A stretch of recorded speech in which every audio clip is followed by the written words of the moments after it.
Welcome to the debate. Bienvenue dans notre espace de confrontation d'idées. C'est l'endroit où on décortique vraiment ces réalités absurdes que tout le monde subit au bureau, mais que personne n'ose vraiment nommer à voix haute. Ouais, exactement. Bonjour à tous. Et aujourd'hui, on va parler de vous. De vous, oui, imaginez un instant la scène. Vous rentrez chez vous le soir, vous êtes littéralement vidé, épuisé. Et c'est là le paradoxe, si on y regarde de plus près. Vous n'êtes pas épuisé d'avoir produit ou d'avoir accompli quelque chose d'utile. Non, bah non, vous êtes épuisé d'avoir simplement navigué. Naviguer dans le vide, ouais. En fait, votre cerveau, au bureau, c'est devenu une vieille interface Windows 98 au beau milieu d'un open space ultra moderne. Vous êtes bombardé toute la journée de pop-ups inutiles. Des trucs sur Teams, sur Slack, des alertes absurdes du type Êtes-vous sûr de vouloir valider ce process ?» Ah oui, les fameuses validations qui ne servent à rien. Voilà, des mises à jour obligatoires de fiches de poste vides de sens jusqu'au moment fatal. L'écran bleu émotionnel, le système crash. On a tous connu cet écran bleu, je crois. C'est ce moment où tu regardes ton écran en te demandant à quoi tu sers réellement dans cette entreprise, quoi. C'est exactement ça. Vous passez vos journées sur un tapis roulant incliné, vous marchez, vous glissez inexorablement en arrière, vous regagnez péniblement 20 centimètres au prix d'un effort surhumain en envoyant, je sais pas, 40 mails, et à la fin de la semaine, quelqu'un vous demande, avec un aplomb terrifiant, pourquoi vous n'êtes pas déjà arrivé à destination. L'image est frappante. Et je pense que honnêtement, n'importe quel auditeur qui a mis les pieds dans une entreprise ces 10 dernières années ressent physiquement l'inclinaison de ce tapis roulant. Eh bien, c'est ce qu'on appelle cliniquement la fatigue organisationnelle. Ce moment précis où le système dévore l'énergie de ses propres collaborateurs sous couvert de, vous savez, de performance ou d'agilité. Et mon point de vue aujourd'hui est une clarté absolue. Je sens que la direction va en prendre pour son grade. Totalement. Je suis convaincue que cette fatigue n'est pas une faiblesse individuelle. C'est le résultat direct et prévisible d'un système complètement défaillant. C'est l'œuvre d'une direction qui masque son absence totale de pilotage derrière un jargon managérial hyper hypocrite. Mhm. Je vois très bien comment on en arrive à cette conclusion. C'est le réflexe naturel, hein. Blâmer le grand méchant patron. C'est pas juste blâmer pour blâmer. Attendez, laissez-moi poser mon cadre. De mon côté, je suis prêt à vous démontrer que cette usure, elle n'est pas seulement imposée d'en haut par une direction démissionnaire. Pas du tout. Ah bon? Non. Elle est activement entretenue, nourrie et protégée par le reste de l'équipe. Moi, je dis que les collaborateurs eux-mêmes se réfugient délibérément dans des zones grises, des processus flous pour fuir courageusement leurs propres responsabilités. D'accord, c'est une attaque en règle contre les équipes. Mais commençons par regarder la réalité du terrain, d'accord? Le vrai poste de la plupart des gens aujourd'hui, c'est plus chef de projet marketing, ni responsable RH, ni directeur commercial. Ouais, les titres ne veulent plus rien dire. Mais c'est pire que ça. Le vrai titre, celui qui devrait figurer en gras sur la fiche de paie de tout le monde, c'est pilote de système défaillant. C'est-à-dire pilote de système défaillant. Ça veut dire qu'on ne demande plus aux gens de travailler de manière fluide. On leur demande de contourner les obstacles créés par leur propre entreprise. Ils passent leur journée à déjouer des validations fantômes, à naviguer à l'aveugle entre des rôles qui se chevauchent, à remplir 2 fois la même donnée sur des outils qui font doublon. La direction impose ce que j'appelle une taxe de contexte complètement invisible. Une taxe de contexte. L'expression est forte. Mais concrètement, comment vous la matérialisez, cette taxe ? Oh ouais, c'est simple. Vous changez de sujet de réunion pour la 4e fois de la matinée, bam, votre cerveau pèle la taxe. Ouais. Vous cherchez une information vitale sur un serveur SharePoint mal rangé depuis, 2018. Votre cerveau paie. Vous devez recoder un message en langage diplomatique, faire 3 brouillons d'un mail pour ne pas froisser l'ego d'un manager susceptible. Votre cerveau paie encore. C'est vrai que la diplomatie interne, c'est chronophage. C'est épuisant. Et le pire dans tout ça, c'est que cette taxe de contexte, elle n'apparaît sur aucun tableau Excel de la direction financière. Non, c'est vrai, elle n'est pas dans les bilans comptables. Personne ne chiffre le coût d'un mail réécrit 3 fois. Mais elle apparaît dans les cœurs, elle prend la forme de ce micro-découragement matinal quand vous badgez, voyez. Elle se transforme en cynisme doux, où vous vous surprenez à dire J'en peux plus des gens. exactement. Alors que c'est pas les gens le problème, hein. C'est le système qui les a transformés en obstacles les uns pour les autres. Et face à ce désastre, face à ce plafond qui s'effondre, avec des turnovers qui explosent, qu'est-ce que propose la direction à votre avis? Ah, je le vois venir. Le plan QVT. Le plan QVT, la fameuse qualité de vie au travail, c'est littéralement, et je pèse mes mots, l'équivalent d'installer un diffuseur de lavande dans les décombres d'un immeuble en ruine. Le diffuseur de lavande, ouais. C'est une mascarade absolue. Quand une voiture n'a plus de frein et qu'on fonce dans le mur, la direction, elle, appelle ça de l'adaptation au réel. Bon, l'analogie du diffuseur Beervand dans les ruines est succulente. Je vous l'accorde sans problème. Ça tape incroyablement juste sur l'hypocrisie de la QVT cosmétique. Vous savez, le cours de yoga le mardi midi pour compenser des processus toxiques le reste de la semaine. Ah ça, le yoga sur la pause déj, c'est un classique. Cependant, Cependant, je ne peux absolument pas souscrire à cette vision binaire d'une direction sadique, martyrisant de pauvres employés innocents. Ça, c'est un mythe. Si l'entreprise d'aujourd'hui ressemble à un labyrinthe kafkaïen, c'est parce que toute la chaîne de collaborateurs a activement participé à en construire les murs, brique par brique, par pur confort intellectuel. par confort. Attendez, vous êtes sérieusement en train de dire que les gens aiment s'épuiser dans ce chaos. Ça va à l'encontre de tout ce qu'on sait sur le burn-out, là. Expliquez-moi ça. Je ne dis pas qu'ils aiment le burn-out, évidemment que non. Je dis qu'ils préfèrent l'épuisement systémique à la prise de risque individuelle. Vous parlez d'une taxe imposée par en haut. Très bien. Moi, je parle d'une dette organisationnelle contractée collectivement par le bas et le milieu. Regardez ce phénomène massif qu'on appelle le double monde. Le double monde, hein, c'est-à-dire le décalage entre les outils officiels et la vraie vie. Exactement. Officiellement, en grande réunion de lancement, tout le monde hoche la tête. Le manager dit « Bon, tout sera bien tracé dans le nouvel outil de ticketing, on est d'accord ?» Et tout le monde dit oui, super outil. Tout le monde dit « Oui, super !» Mais en réalité, que se passe-t-il à la seconde précise où la réunion se termine? Bah, les gens s'envoient des messages en privé. Ouais. L'équipe entière entretient sciemment la vraie vie de l'entreprise dans les couloirs, sur des groupes WhatsApp non officiels, par des notes vocales frénétiques. Ouais, c'est vrai. Pourquoi ils font ça? Pourquoi ils contournent l'outil qu'ils viennent d'accepter avec le sourire? Parce que l'écrit formel engage. Mettre un statut en retard ou bloqué dans l'outil officiel, ça rend responsable. Les employés préfèrent de loin le confort de l'ombre de WhatsApp où on peut dire « T'inquiète, je m'en occupe » sans aucune date butoir. Mais s'ils font ça, c'est peut-être tout simplement parce que l'outil officiel est une usine à gaz inutilisable. La plupart du temps, ça prend 10 clics pour changer un statut. Parfois, oui, je vous l'accorde, parfois l'outil est mauvais. Mais le plus souvent, croyez-moi, c'est une stratégie d'évitement pure et simple. Prenez une autre situation typique, la réunion aspirateur. Ah, la réunion où l'on perd son âme. Vous connaissez ça, 1 heure entière enfermée à 10 dans une salle. La salle coûte cher, les salaires cumulés autour de la table coûtent une fortune. Et à la fin de l'heure, aucun arbitrage, rien, zéro. Par contre, on y distribue de superbes phrases premium pour faire illusion. Le genre de phrases comme il faut qu'on s'aligne » C'est ça, on va s'aligner, on se remet en dynamique sur ce sujet, on va challenger l'approche. faut qu'on atterrisse. Voilà, atterrir, c'est du vernis total. Une traduction honnête de ces phrases serait « Personne autour de cette table ne veut prendre le risque de trancher aujourd'hui, alors revoyons-nous la semaine prochaine ». C'est une consommation collective et volontaire de batterie. L'équipe choisit de stagner. Personne ne veut prendre le risque de trancher. Mais mettons-nous un instant à la place de ce collaborateur. Allez-y. S'il refuse de trancher, s'il se cache derrière des « on va s'aligner », c'est parce qu'il sait que les priorités de la direction tournent comme la roue d'un casino. C'est le fameux carrousel des priorités. Analysons cette folie ensemble, parce que c'est ça la vraie cause. Je vous écoute. Vous arrivez le lundi matin, la direction vous tombe dessus.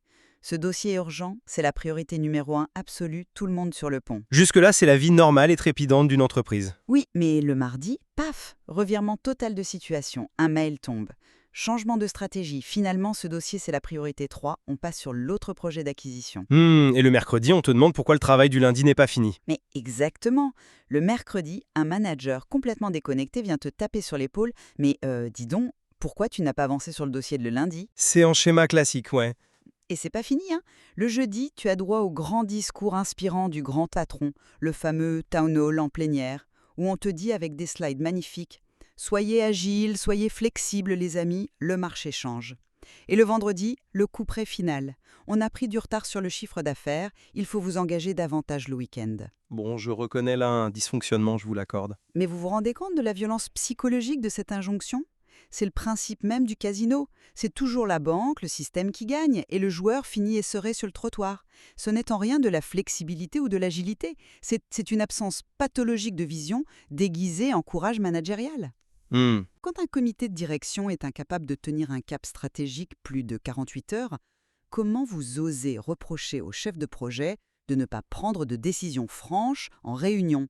L'équipe ne fuit pas ses responsabilités, elle essaie juste de survivre à une forme de harcèlement systémique. C'est très habile. Franchement, je vois tout à fait pourquoi vous encadrez le problème sous l'angle de la victimisation des employés. Vous présentez ce carrousel des priorités comme s'il était actionné par un esprit maléfique et pervers tout en haut de la tour de verre. C'est souvent le cas. Mais je vous oppose une autre scène quotidienne qui est selon moi le vrai poison lent de l'entreprise.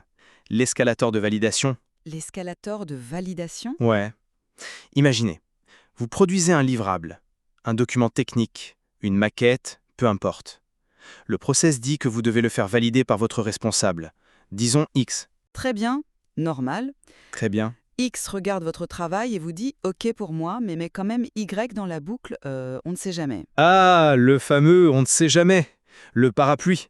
C'est là que le cauchemar commence. Vous envoyez à Y. Y vous répond « D'accord sur le principe, c'est pas mal, mais je ne valide pas sans l'avis de Z du service juridique ». Et Z revient 14 jours plus tard avec une remarque périphérique complètement hors sujet qui remet l'intégralité du travail en question. Oui, ça c'est infernal. Mais honnêtement, répondez-moi, pensez-vous une seule seconde que le PDG de la boîte a dessiné ce circuit infernal dans un manuel de procédure? Non, bien sûr que non. Le PDG s'en fiche. Exactement. Ce sont les collaborateurs eux-mêmes qui ont construit cet escalator. Le besoin viscéral de se protéger, de mettre un parapluie en cas d'averse, engendre ce labyrinthe. Le manager X implique Y, non pas par nécessité intellectuelle ou opérationnelle, mais uniquement pour diluer sa propre responsabilité en cas d'échec du projet. Ce n'est pas le système qui impose cela, c'est une mécanique de couardise mutuelle. On confond allègrement un processus de travail avec un bouclier humain. Et là, ce ne sont pas les patrons qui tiennent le bouclier. Mais attendez, s'ils se construisent des boucliers humains avec autant d'acharnement, c'est bien parce qu'ils évoluent dans une zone de guerre. Une zone de guerre, carrément. Ben oui, une zone où la moindre erreur leur coûtera leur prime, voire leur place, tout en n'ayant aucune autorité réelle pour réussir. Et c'est là que le cynisme du système atteint son paroxysme. Parce que parlons un peu de chair et de sang. Laissons les process froids de côté et regardons les dégâts humains, avec ce que j'appelle le pilier humain. Le pilier humain, le collaborateur qui porte tout sur son dos, c'est ça? Exactement. Et c'est une réalité déchirante. Chaque organisation dysfonctionnelle possède son pilier.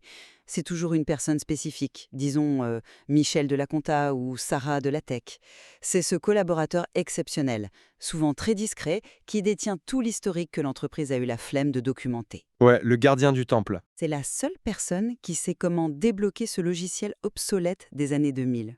Celle qui se souvient pourquoi tel contrat client a été négocié avec une clause bizarre il y a 4 ans. Parce que rien n'est écrit. Rien n'est écrit. Le système est tellement médiocre, tellement incapable de concevoir sa propre mémoire institutionnelle, qu'il vampirise littéralement le cerveau de cette personne. Il s'en nourrit au quotidien. Et quelle est la fin inéluctable de cette histoire? Il craque. Le pilier humain finit par craquer, oui. Il s'effondre en burn-out ou il pose sa démission totalement lessivée. Et le jour où Sarah ou Michel part, l'entreprise panique complètement. Tout s'arrête. C'est vrai. C'est une injustice révoltante. Le système exige d'un être humain qu'il compense ses propres failles architecturales avec sa santé mentale. Je suis désolée, mais un système qui tient sur les épaules d'un seul cerveau sacrifié, ce n'est pas une entreprise, c'est une secte mortifère. C'est une histoire profondément triste, et je vous l'accorde sans la moindre réserve. L'usure de ce fameux pilier est une réalité cruelle qu'on voit partout, dans toutes les boîtes. Mais, et je vais être volontairement incisif ici, il faut avoir le courage de se poser la véritable question. Laquelle? Pourquoi ce pilier est-il obligé de tout porter? Pourquoi l'entreprise s'est-elle installée avec autant de facilité dans cette dépendance malsaine? Si l'on regarde attentivement, la réponse ne se trouve pas dans le bureau du PDG. Elle se trouve dans l'open space, juste autour du pilier. Vous allez quand même pas dire que c'est de la faute de ses collègues? Si le pilier s'effondre sous le poids, c'est très souvent parce que ses charmants collègues se vautrent dans le statut extrêmement douillet de contributeur flou. Vous blâmez les collègues pour le burn-out du pilier? C'est fort. Je blâme la défaillance totale du RACI.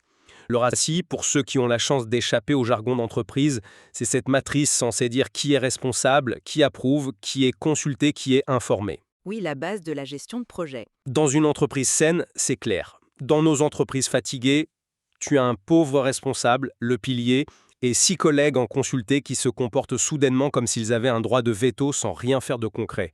Ces zones grises, ces espaces où personne ne sait qui fait quoi. L'équipe les défend farouchement. Parce que c'est confortable. Mais c'est incroyablement confortable. Si le pilier sait tout et gère tout, c'est parce que les autres ont collectivement accepté de ne rien retenir, de ne rien documenter, de se décharger mentalement sur lui. Ah, demande à Sarah, elle sait comment ça marche. L'équipe tolère cette non-répartition des charges, car cela leur évite d'avoir à assumer publiquement l'échec d'un projet. On transforme l'entreprise en une garderie, où le pilier fait office de tuteur universel. La complicité dans ce sabotage ordinaire, elle est absolument générale. Mais l'équipe se comporte comme dans une garderie uniquement parce que la direction a refusé d'instaurer des règles d'adultes. Enfin, si les rôles sont si poreux, c'est pas parce que les gens sont intrinsèquement lâches ou paresseux, c'est parce que le management entretient savamment cette ambiguïté pour pouvoir exiger n'importe quoi de n'importe qui à n'importe quel moment. C'est le serpent qui se mord la queue. Exactement. Mais soyons pratiques un instant, parce que là on philosophe. Puisque vous aimez tant pointer du doigt les comportements de l'équipe et ces fameuses zones grises, comment on prouve ça? Comment on le prouve? Comment on diagnostique concrètement cette maladie? Si tout le monde se cache, comment vous mesurez ces fuites d'énergie dont vous rendez les collaborateurs si coupables? C'est là que la méthode devient brillante, parce qu'elle est d'une honnêteté brutale. Et il ne s'agit surtout pas d'envoyer un énième sondage RH infantilisant du type sur une échelle de 1 à 10, à quel point aimez-vous la machine à café ce matin? Dieu merci. La seule question qui vaille, c'est où est-ce que l'énergie part sans produire la moindre valeur? Pour ça, il y a 3 indicateurs de friction mesurables, des vrais. Lesquels? Premièrement, la latence de décision. C'est le nombre de jours hallucinants qui s'écoulent entre le moment où quelqu'un dit « il faudrait qu'on choisisse un nouveau prestataire » et le moment où le contrat est effectivement signé. Ah oui.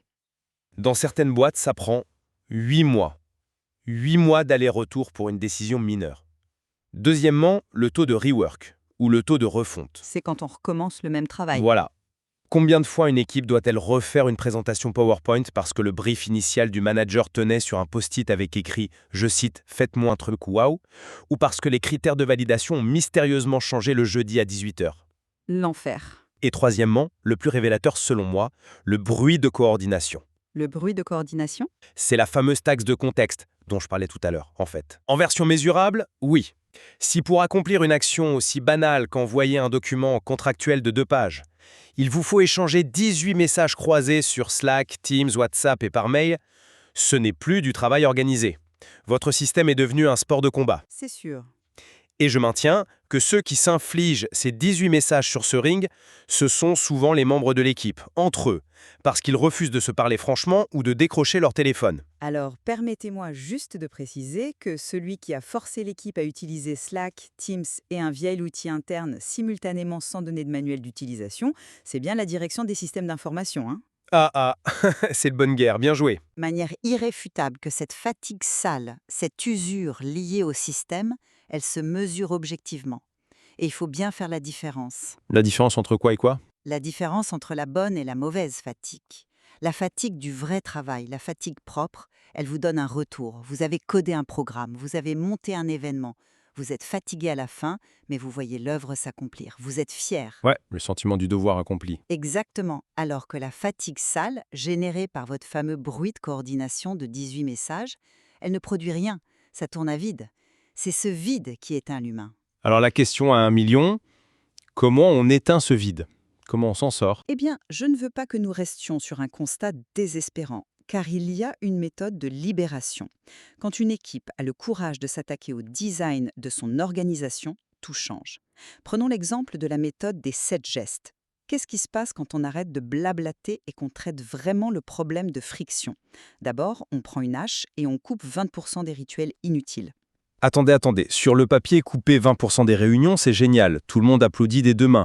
Mais concrètement, comment tu regardes ton directeur de pôle dans les yeux pour lui dire que sa grand-messe hebdomadaire du mardi matin à laquelle il tient tant pour son ego est une réunion zombie? Il faut un courage politique énorme pour faire ça. Mais le secret, c'est que tu ne lui dis pas que c'est une réunion zombie de manière subjective. Tu lui prouves par la donnée, par ces fameux indicateurs qu'on vient de citer. Ah d'accord. Tu fais l'inventaire avec lui. Sur les 4 dernières semaines, combien de décisions concrètes ont été prises dans ce point du mardi? Si la réponse est 0, la règle s'applique d'elle-même. Ceux qui n'arbitrent pas, ce qui ne clôture pas une action, on le supprime ou on le passe en mail asynchrone. C'est un sevrage difficile pour les accros à la réunionnite. Au début, oui, c'est difficile. Mais ensuite, on instaure une véritable cadence de clôture hebdomadaire.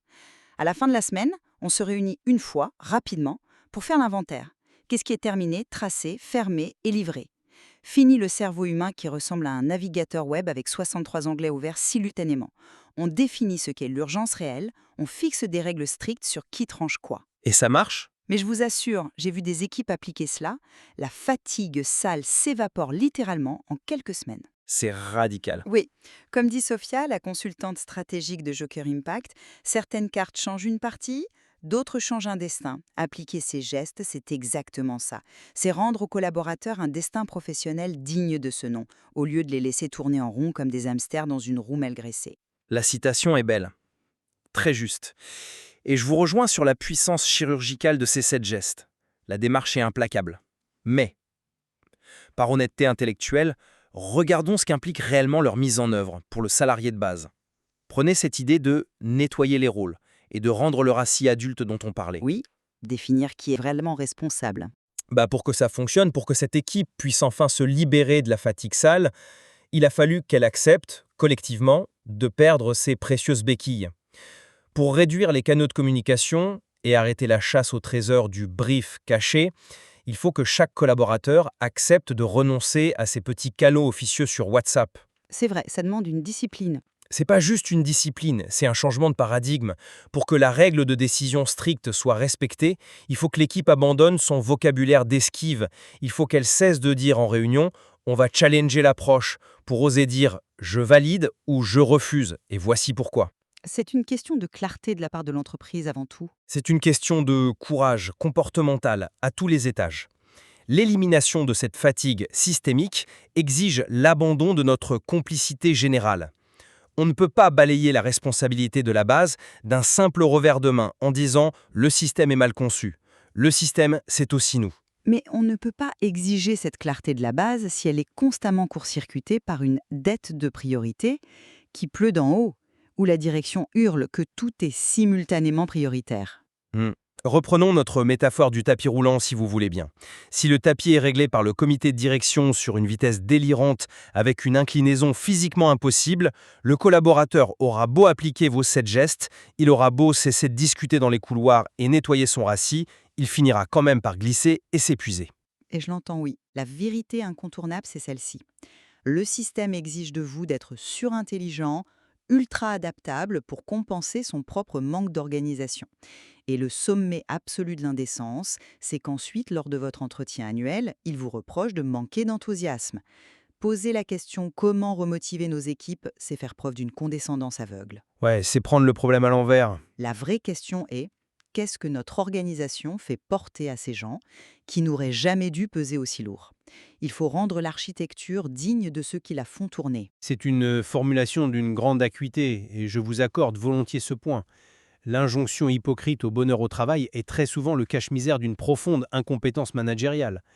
Cependant, si l'on veut vraiment rendre ce système digne, on ne peut pas s'arrêter à la critique facile de la hiérarchie. Le tapis est incliné, oui, mais la manivelle qui règle cette inclinaison est tenue par des dizaines de mains, à tous les niveaux. Vous insistez sur le rôle de l'équipe jusqu'au bout, hein ? Parce que c'est la réalité, Iloris. Beaucoup de managers intermédiaires et de collaborateurs refusent de tourner cette manivelle pour baisser l'inclinaison, par simple peur d'assumer un conflit ouvert avec un collègue. Si l'objectif ultime est de retirer au système tout ce qui use sans créer de valeur, cela implique d'éradiquer nos propres comportements d'évitement, nos propres réunions zombies qu'on organise juste pour se rassurer. C'est une hygiène totale intransigeante, ni en haut, ni en bas, partout. Bien. Arrivé au terme de cette confrontation, je crois qu'il est temps de synthétiser. Allons-y. Je maintiens ma position sans céder un pouce de terrain. La priorité vitale, immédiate, c'est d'arrêter d'exiger aux individus qu'ils fassent preuve d'une résilience illimitée face à l'absurdité du monde de l'entreprise. Nous devons cesser de leur demander d'être plus solides émotionnellement pour enfin exiger que le système, les outils et la direction qui les conçoivent soient d'une clarté irréprochable. Cette fatigue, c'est une pathologie du design. Et en face, tout en reconnaissant les failles structurelles de ce design et la lâcheté de certaines directions, je maintiens avec force que cette clarté salvatrice ne tombera jamais du ciel par la grâce d'une épiphanie patronale. Elle ne se matérialisera que si chaque membre du collectif, vous et moi y compris, accepte de renoncer au confort mortifère des zones grises, des validations fantômes et de la déresponsabilisation. L'entreprise claire n'est pas un cadeau d'en haut, c'est une exigence comportementale au quotidien. Il y a néanmoins une convergence frappante dans notre diagnostic aujourd'hui, et c'est ce qu'il faut retenir. Nous affirmons tous les deux qu'il faut cesser de vouloir soigner l'usure profonde avec des pansements ridicules, des cours de pleine conscience ou des diffuseurs de lavande. Exactement. Il faut s'attaquer à la mécanique profonde, traiter la friction, pas la fatigue. Il s'agit de diagnostiquer impitoyablement nos fuites de décision, de réduire ce bruit de coordination assourdissant et de fermer les vannes de cette dette. C'est un exercice de plomberie chirurgicale, pas de la psychologie de comptoir. Voilà de quoi alimenter vos réflexions les plus intimes sur votre propre quotidien. À vous qui nous écoutez, demain matin, en arrivant à votre bureau, en vous asseyant devant votre ordinateur et en ouvrant votre première boîte mail, posez-vous cette question avec une honnêteté brutale. Vos efforts servent-ils à marcher pour avancer vers un but précis, ou êtes-vous simplement en train de lutter sur un tapis roulant incliné, glissant doucement mais sûrement vers votre prochain écran bleu émotionnel? Êtes-vous la victime impuissante d'un design défaillant pensé par d'autres? Ou êtes-vous devenu, par la force de l'habitude et le doux confort de l'évitement, l'un des architectes complices de votre propre labyrinthe? Le débat reste ouvert.